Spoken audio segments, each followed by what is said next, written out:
The Whitmore family's quarterly brunches weren't really about catching up. They were about comparing assets. This morning, in a marble-clad penthouse in downtown Miami, promised more of the same. I took my seat by the balcony, quietly sipping orange juice while my relatives tried to outshine one another. Just picked up a beachfront condo in St. Barts, Bryce boasted, sliding his sunglasses up into his styled hair. Neighbors with two pro athletes. Cute, Simone chirped, tapping at her diamond bracelet. We just bought a chateau outside Bordeaux. Comes with a vineyard and a helipad. I let the chatter roll past me. If only they knew. Jasmine? Aunt Lorraine said, her tone honeyed but sharp. You've been quiet. Bryce leaned closer, smirking. Still living in that little apartment, huh? And in Orlando, no less, Simone added, clearly delighted. Isn't that near the theme parks? I smiled into my glass. That little apartment complex was actually my first major redevelopment project. It now operated under Solera Equity Group, my firm. They thought I was just a tenant. In truth, I was the founder and CEO. I like the location, I said simply. You're 33, Aunt Lorraine said, patting my hand like a child. Time to think about building something real. Real? Try a $1,500,000,000 zero-cent portfolio that included luxury towers, retail centers, and yes, Whitmore Plaza, the very building where this brunch was held. I'd acquired it 3 months ago, quietly, through a blind trust no one in this room could connect to me. I'm doing just fine, I replied, setting my glass down and folding my napkin. And for the first time all morning, they had nothing left to say.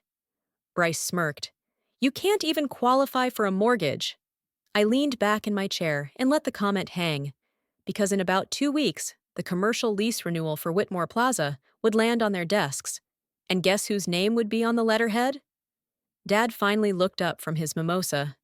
Now, Bryce. Not everyone's gifted with your flair for timing. Jasmine made her choices. Aunt Lorraine sighed, shaking her head like I'd abandoned some golden destiny. Maybe as an influencer, or the trophy wife of a crypto founder. They assumed I spent my days cold calling renters or begging landlords to list their properties. To them, I was still the family's quiet question mark. What they didn't know was that Jasmine Cole, black sheep of the Whitmores, was also Solera Equity Group, the low-profile powerhouse quietly reshaping the Florida real estate landscape for nearly a decade. Speaking of real estate, Simone said with a knowing gleam, did you hear about the takeover on Palmetto Drive? Some firm bought the whole retail row. They're gutting it, she added with mock concern. Your little place is right next door, isn't it? It kept my expression perfectly neutral. I was the buyer, and I wasn't gutting anything. Palmetto Row was a heritage district, hand-painted tilework, mom-and-pop storefronts, legacy tenants who'd weathered 3 recessions. We were preserving it. Upgrading, not erasing. Really? I said mildly. That's news to me. Please, Bryce scoffed. You'd need a trust fund just to get in the room. If you get pushed out, Aunt Lorraine offered. Too sweetly? You can always come stay with us. We've got a guest suite and plenty of contacts in the local market. I'm fine where I am, I said. And so is my landlord. Simone chuckled. You can't play small forever. Coal used to mean something in this city. It still did. Just not in the way they thought. Among developers, Solera was known for ethical investments and neighborhood revitalization, the opposite of their luxury towers that displaced entire blocks. Dad set his glass down. Actually, he said, this brunch is partly business. The board's concerned about the new owner of Whitmore Plaza. I smiled. Are they now? I tilted my head. Oh. Solera Equity acquired a controlling stake 6 months ago, Dad said, his voice low. No one knows who's behind it. Could be international money. Bryce nodded thoughtfully. Has to be. These global firms love iconic properties. If only they knew. The so-called foreign mystery investor was sitting right here, wearing a second-hand linen blouse and ballet flats from a clearance rack. And now, Dad went on, they're asking difficult questions, especially about the building's financials. Ah, yes, difficult questions, like why Bryce charged his jet ski lease to the operation's budget, or how Simone's five-figure spa retreats somehow qualified as strategic planning sessions. I'm sure it's just standard protocol, Aunt Lorraine said quickly, fingers fiddling with her pearl bracelet. The Cole name still carries weight. That's the problem, Dad said. The Solera person doesn't care about names. They've initiated a full-scale audit. The mood shifted. Like the air had thickened. Their laughter dulled. I saw it. Panic blooming beneath the polished surface. An audit would do more than rattle a few skeletons. It would bulldoze the entire house of cards. Maybe Jasmine could help, Simone piped up sweetly. She's in real estate, right? Maybe she knows someone at the management office. And suddenly, just like that, the family pariah became a possible asset. I mostly handle boutique properties, I replied, my tone easy. Nothing the scale of Whitmore Plaza. For God's sake, Bryce snapped. You can't lift a finger for your own family. Aunt Lorraine shot him a look, but no one else jumped in. Dad returned to scrolling on his phone, detached once more. They had no idea how involved I already was, just not in the way they wanted. Tomorrow morning, Solera Equity would issue a formal statement. Effective immediately, Whitmore Plaza was under complete operational overhaul. No more backdoor budgets. No more sweetheart deals with relatives. No more treating a corporate asset like the family's personal slush fund. I glanced around the penthouse, art curated with building reserve funds. Velvet sectionals billed 3 times above cost. Fixtures installed by Simone's fiancé's firm with laughably padded invoices. Anyway, I said, standing and smoothing my linen blouse. Some of us have early starts. Simone snorted. Off to tour more fixer-uppers in Little Havana? I slid my worn leather tote over my shoulder.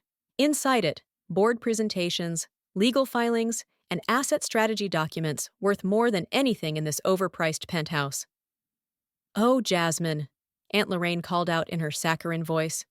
Next time, try dressing a little more polished. You're still a Cole, after all. Appearances matter. I smiled, walking toward the elevator. Don't worry, I said. Tomorrow, I'll look exactly how the Coles expect. They just didn't know I already ran the empire they thought they owned. If you've been silently rooting for Jasmine from the start, don't miss what happens next. Subscribe to the channel so you're the first to see how this family reacts when the woman they mocked walks into the boardroom with full control. The next morning, I stood in my actual office, a sunlit penthouse suite high above downtown Miami, ready for the moment I'd orchestrated for over 12 months. Layla, my executive assistant, entered with practiced precision, placing a cappuccino beside my keyboard. The Whitmore Plaza boards assembled. Your family showed up early. Looks like they're lobbying the independents. I grinned, imagining Bryce trying charm over desperation. Audit packets? All delivered. The forensic review revealed more than we expected. She hesitated. You sure you want to go through with this? There's no undoing it. They need to understand, I said quietly, turning to the window. Legacy doesn't excuse corruption. In the glass, my reflection was calm, clear, and finally, undeniable. Gone were the linen blouse and ballet flats. Today, I wore a deep navy Althusara suit, precise tailoring, quiet power, the kind of outfit Aunt Lorraine once imagined I'd wear to impress a husband. Instead, I'd wear it to dismantle their illusion of control. The ownership announcement goes live in 20 minutes, Layla said, handing me a sleek tablet. Once it hits, there's no more mystery. Perfect, I replied, picking up my briefcase. Let's begin. The boardroom at Whitmore Plaza fell silent as I entered. My family was huddled near the far end, underprepared, overdressed, and visibly anxious. Excuse me, this is a closed session, Bryce snapped. Who the hell are you? I calmly set my briefcase at the head of the table. Jasmine Cole, I said, founder and sole owner of Solera Equity, the firm that now owns this property, and several others, your family mishandled. Lorraine's face drained of color. Simone opened her mouth, but no words came. My father sat frozen, his hand tightening around a Mont Blanc pen. "Jasmine," he whispered. I gave a polite nod. "Good morning." I opened my case and began distributing thick audit folders. "Shall we take a look at your accounting?" "This is absurd," Bryce sputtered. "You're just—" "What?" I asked. "The underachiever? The one in discount shoes?" Simone blinked rapidly. "But you show rentals." "I work," I said, "and I built something real. Quietly. Ethically." The independent board members leaned in, watching the dynasty unravel. "These folders," I continued, "document every diverted fund, every bloated invoice, every business dinner charged to maintenance accounts." I slid one last file across the table. "Bryce, would you like to explain the $2,300,000 in renovation costs that funded your St. Bart's condo?" His face flushed so violently, I thought he might faint. "Or Simone?" I continued flipping the next tab in the binder. "Perhaps you'd like to explain your fiancé's invoices flashing triple the market rate for standard HVAC repairs." "You'd drag your own family through this?" Aunt Lorraine gasped, clutching her pearls. "No," I said calmly. "You dragged yourselves. I'm just making sure someone holds up the mirror." Dad finally spoke, his voice low and urgent. "Jasmine, sweetheart, we can explain." "Don't," I said, holding up a hand. "I watched this family treat Grandfather Whitmore's legacy like a personal trust fund. While you dismissed my modest life, I was building something enduring. On principle, not pretense." "But why?" Simone whispered, dazed. "Why hide it?" "I didn't hide anything," I said. "I lived simply. I invested intentionally. You assumed wealth had to flaunt itself." "The Palmetto Drive units?" Bryce stammered. "You actually live there?" "I own them," I said, "and much of the surrounding block. And no, I'm not demolishing it, because some of us believe success should serve people, not bulldoze them." Suddenly, a ripple of buzzing filled the boardroom. Phones vibrated. One of the independent directors looked up, eyes wide. Solera Equity confirmed CEO's identity. Jasmine Cole, long dismissed member of the Whitmore family, revealed as owner of $2 billion, 0 cents real estate portfolio. Lorraine fumbled with her screen. "Named among top ethical developers," she read aloud. "Affordable housing, heritage restoration." "This will destroy us," Simone murmured, color draining from her face. "No," I said. "This will protect you from yourselves. Effective immediately, Whitmore Plaza will operate with full transparency. No more backdoor contracts, no more budget gymnastics." "And if we don't agree?" Bryce tried to sound confident, but his hands shook, and leaned in slightly. "Then I'll deliver these findings to the IRS, and they're far less polite than I am." The room fell still. "What do you want?" Dad finally asked, his voice subdued. "I want you to remember what the Cole name stood for." "Before all this," I said, locking eyes with each of them. "Grandfather Whitmore didn't build empires. He built communities." I gathered the audit folders with deliberate calm. "You have a choice. Work with me to rebuild that legacy," I said, voice steady. "Or find another place to live. I hear there are charming efficiencies in Little Haiti." I turned toward the door. "Jasmine, wait!" Dad's voice halted me. "Eel, I was wrong about you." I paused, then nodded. "Yes, you were." The days that followed felt like something out of a prestige drama. Headlines flooded every feed. "Miami heiress exposes family empire in stunning corporate coup." Aunt Lorraine stepped down from every civic committee she chaired. Her public image couldn't weather the fallout. Simone's fiancé's contracting business shuttered within a month of the audit findings. But not all of it was sour. Bryce, facing accountability for the first time in his life, enrolled in a certificate program in urban development at Florida International University. Simone began volunteering at a women's transitional shelter in Overtown. She told me it gave her more fulfillment than her gallery launches ever had. He asked to shadow my next investment pitch, not as the patriarch reclaiming his throne, but as a learner. For the first time, he truly wanted to understand what I had built. 6 months later, I sat in my Palmetto Drive apartment. Yes, I kept it, reviewing our new quarterly performance. Whitmore Plaza was thriving, occupancy was steady, vendors were paid on time, and local businesses were making real gains. A soft knock pulled me back. I opened the door to find my mother. She wore jeans, no pearls, no heels. The simplicity threw me. "I got your invitation," she said, holding up the card. "The courtyard holiday party," I replied. "Not really your thing." "No," she admitted, eyes sweeping the cozy space. "But I'm learning maybe thing isn't the point." She picked up a photo. Me at 23, grinning, holding my first real estate license. "I never asked," she said gently. "Why this path?" "Because I wanted to build something real," I replied, "not just buy it and brag about it." "And now," she murmured, "you control more than all of us combined." "I do," I nodded. "But control was never the goal.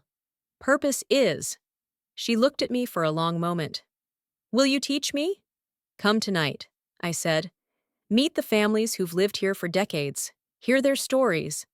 That's where legacy begins." That evening, I stood at my window overlooking downtown Miami, where the city lights shimmered like quiet applause. In the distance, Whitmore Plaza stood tall, not as a shrine to excess, but a reclaimed symbol of accountability and care. Beneath me, the Palmetto Drive complex hummed with gentle life. Restored balconies, tiled murals, herb gardens planted by tenants. A building once seen as a teardown was now a cornerstone of community. My phone buzzed. Partnership offers, interview requests, conference invites. Solera Equity was now synonymous with values-driven investing. But I kept my calendar light, my mornings slow. I wasn't chasing headlines. I was building something that would last longer than any headline ever could. Because sometimes, the person they dismiss becomes the one they must look up to. And the strongest success stories aren't the loudest. They're the ones that endure. Week later, at the Palmetto Drive holiday party, I stood near the garden lights, watching my family slowly adjust to a world they once dismissed. Mom sat beside Mrs. Alvarez, who had lived here 41 years, listening as if it were the first time she truly heard someone. Bryce was hanging lights with Mr. Daniels, our Vietnam vet and longtime resident. Simone was handing out tamales, laughing freely with children who'd made her sugar ornaments. They were beginning to understand. Real wealth isn't about possession. It's about preservation. What you uplift, what you honor. Dad joined me near the cocoa stand.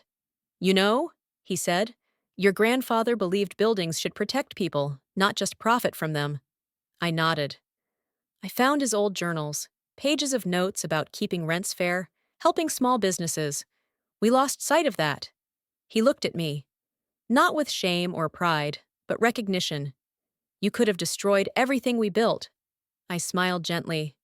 That was never the point. I wanted to build something that would outlive all of us.